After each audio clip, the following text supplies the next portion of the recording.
A, B, C's for adults. A, B, C is for adults. Episode 9, C is for character. Hey guys, welcome to another episode of ABCs for adults. For adults.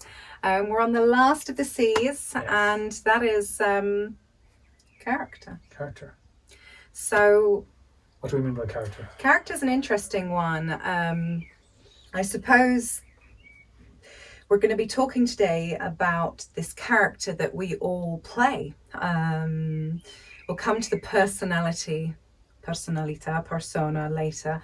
But first, we're going to be talking about this kind of avatar that we embody, which is, Jer is Jer, but he's not actually Jer. And I'm Francesca, but I'm not actually Francesca. And you are not actually the name you've been given, or your backstory, your life story, you're something else. And we're kind of inhabiting these mechs for the time being that we're here. These avatars. Yes. So you're born into this avatar, and I suppose as we go back to the beginning, it's kind of like God's, let's just call it God, okay? The universe's virtual reality, it's VR. So that's the first thing. It's not base reality, obviously, because it has to come from somewhere. So we're talking about, God's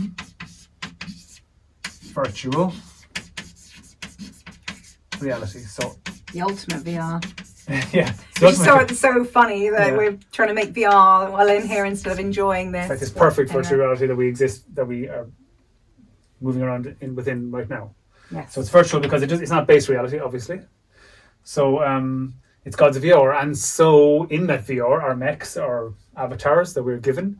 These characters that we've had to adopt, like a costume. Yeah. We're basically, this guy here is playing Jer and I'm playing Francesca, and that embodies all of the backstory, all the past experiences. This is all part of the story of Jer, the story of Francesca, or your story. How does it come about? Because you're born. You're born fresh and new, and your brain is completely malleable and soft. And you are told by everyone and every interaction that happens and everything that happens to you, how to act, what the world is and what it's about, and how you should behave in certain situations. So you've already been given like a kind of, sorry to cut across, but like a little garden, say one of our pea plants or runner beans or something. You've already got the scaffolding that they're going to be climbing up. Yeah, and saying you should act like this, and that's bold behavior, that's naughty, and that's good, and so on, etc. And if you want to be successful in life, then you have to do this and this and this and so on. And so we're given this social etiquettes and everything. Yeah, and every country is different, and every time is different. Every time is different, and it evolves all the time.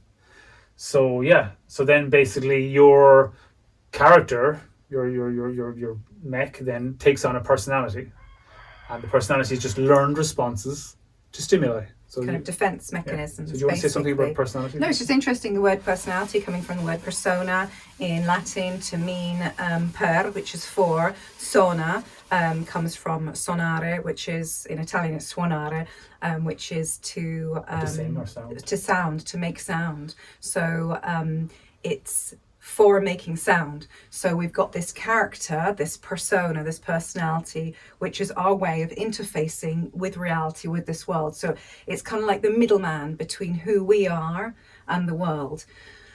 Now this sounds good, and we have really adopted it as a defense mechanism, but it's not great, because what happens is it ends up it becomes too thick, isolating us from actually feeling the world, and we kind of inhabit then this kind of fabricated fortress of defense mechanism. And we defend it. Because we think it's a fixed thing, and if somebody, we believe that we are the fortress. Exactly, we identify with that fortress, the shield self, the shell self, the shell, and so we defend it then like tooth and nail, which is our opinions, which is our likes, our dislikes, all of these things which are not really anything to do with who we are. It's circumstance. It's nothing to do with who we are or our preferences, and we defend them. But beautifully, we're supposed to believe it. Of course, we're supposed to be duped into thinking that this is all that we are, and that's the limit of our experience, and so on, etc. And then certain people get certain insights at certain times in their lives that show that isn't all that you are. And I suppose with mindfulness, the practice that you can do is realizing that You are not your learned responses of defense mechanism. You are not what you say, think, do, preferences, opinions, beliefs. This is not who you are. You're the thing that is experiencing that. You're the observer behind it. Yes. And when you make that kind of realization, that space. And you have that space, you think, a lot of people then would say, well, that's being very Vulcan and cutting yourself off from Not at all. what you are, but it's actually the exact opposite. You give yourself space. You see that this fortress is actually erroneous. It's nothing to do with you don't have to carry the weight of it anymore. And you see that this character that you've been playing, exactly, when you realize that is, you take off this heavy costume. You don't have to play a role. You don't have to play a part anymore.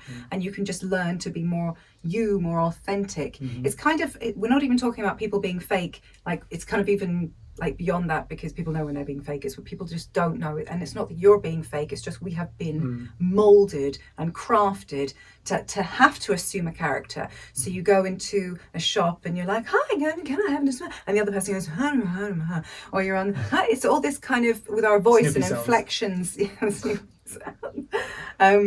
Peanuts characters, adults, and it's like we do in this role, and it's like, that's not who you are. And we shouldn't really have to tailor ourselves and be this kind of chameleon character to facilitate different scenarios and different situations.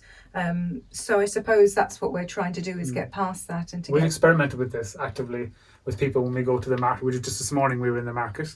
Great market.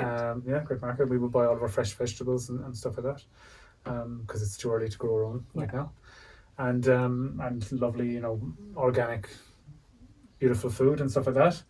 And we interact with these people as people, not as you're the vendor and I'm the buyer, and it's a transaction, it's a cold transaction. Just talk to them about their life. And it's nice to the experiment of kind of taking down, I mean, we're not enlightened, so we can't be completely, we're awake, but we're not, in this other state. But we try and put all of our defenses down as much as we possibly can. As much as you can be conscious of. As vulnerable and earnest as possible. And it's really lovely that you actually see, I suppose that's what we want to try and get across, is that when you actually put down all your shields, when your shield self, you allow it to drop.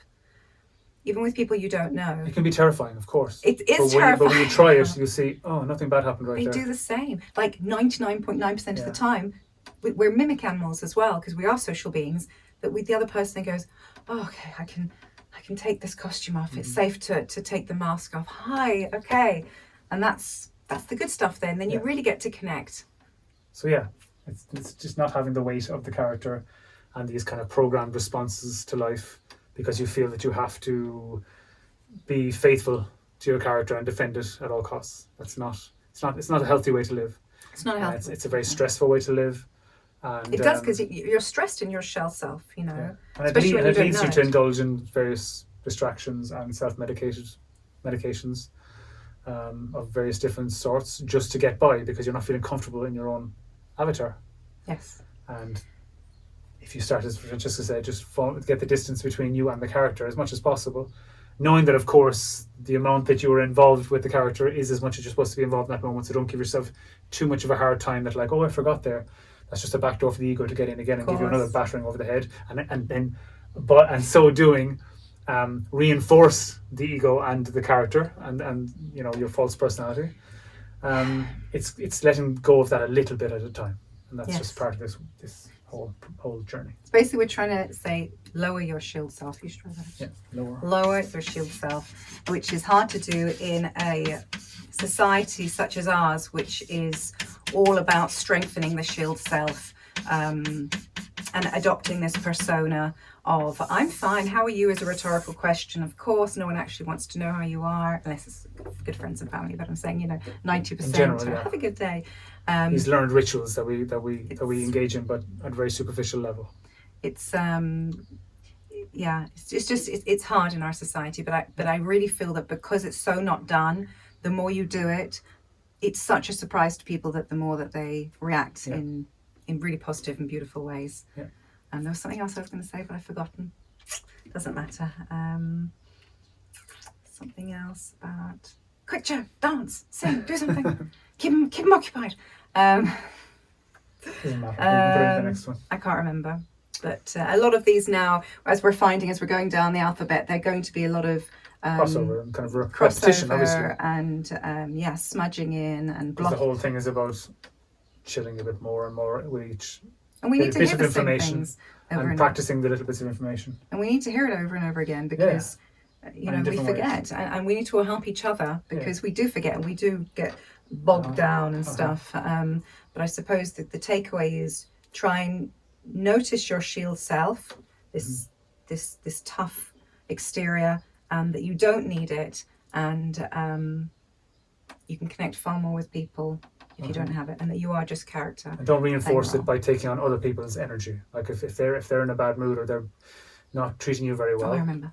Then that basically you don't have to take on their, just let them have they're at a certain level of consciousness, a certain level of awareness. That's nothing to do with you. It's not your responsibility. Just you create the space, and if they're attacking your shield self, just go, they're not attacking you. That's just them feeling, it's actually insecure. nothing to do with you, it's just them but feeling it's just them on autopilot, just to do a learned response to a certain situation or whatever they feel. So you just continue on progressing. In fact, use these situations to progress along these lines, because there's no other way to practice. No. So the last thing, so we want to trying to keep the videos short, guys, is that in our society now, it's even more exaggerated and more ridiculous with social media. That the shield self now is not just something like this, but the social media has made it into this other character. So you've kind of got your second character. You've got your, what's your virtual social presence, your social media presence. So you have your virtual character within, which is just so crazy, because then that is even more perfect, even more spotless, even more false. And the facade is gone kind of double. It's very stressful to have to uphold that. Like we don't engage in any social media really. So this is it. This is all we do, and then it's just like whoever gets to see the videos gets to see the videos. But because I think it's like a drug, because we are trying to connect with people, and I think it's very difficult when you've been on social media for so long to have space from it, because we are at the end of the day trying to connect with one another. We're trying to remove our masks. We're trying to be authentic, organic, real, sincere. So it plays into all these needs that we have. Well, as we talked about, and to feel safe in the tribe, obviously, to be accepted. As we talked about connection, see for connection, we're trying to connect with ourselves ultimately. Yeah. So it's natural for us to want to do that. So that's been, as usurped by social media companies and stuff like that, because they know psychologically that we have a need for a connection, and they create a false one which isn't satisfying and just basically masks the need to go deeper. Yeah. I think we should wrap it up now. I think we should wrap it up. So thank you. Thank you again for joining us. And we'll be on the D's next. Yes. Ciao for now.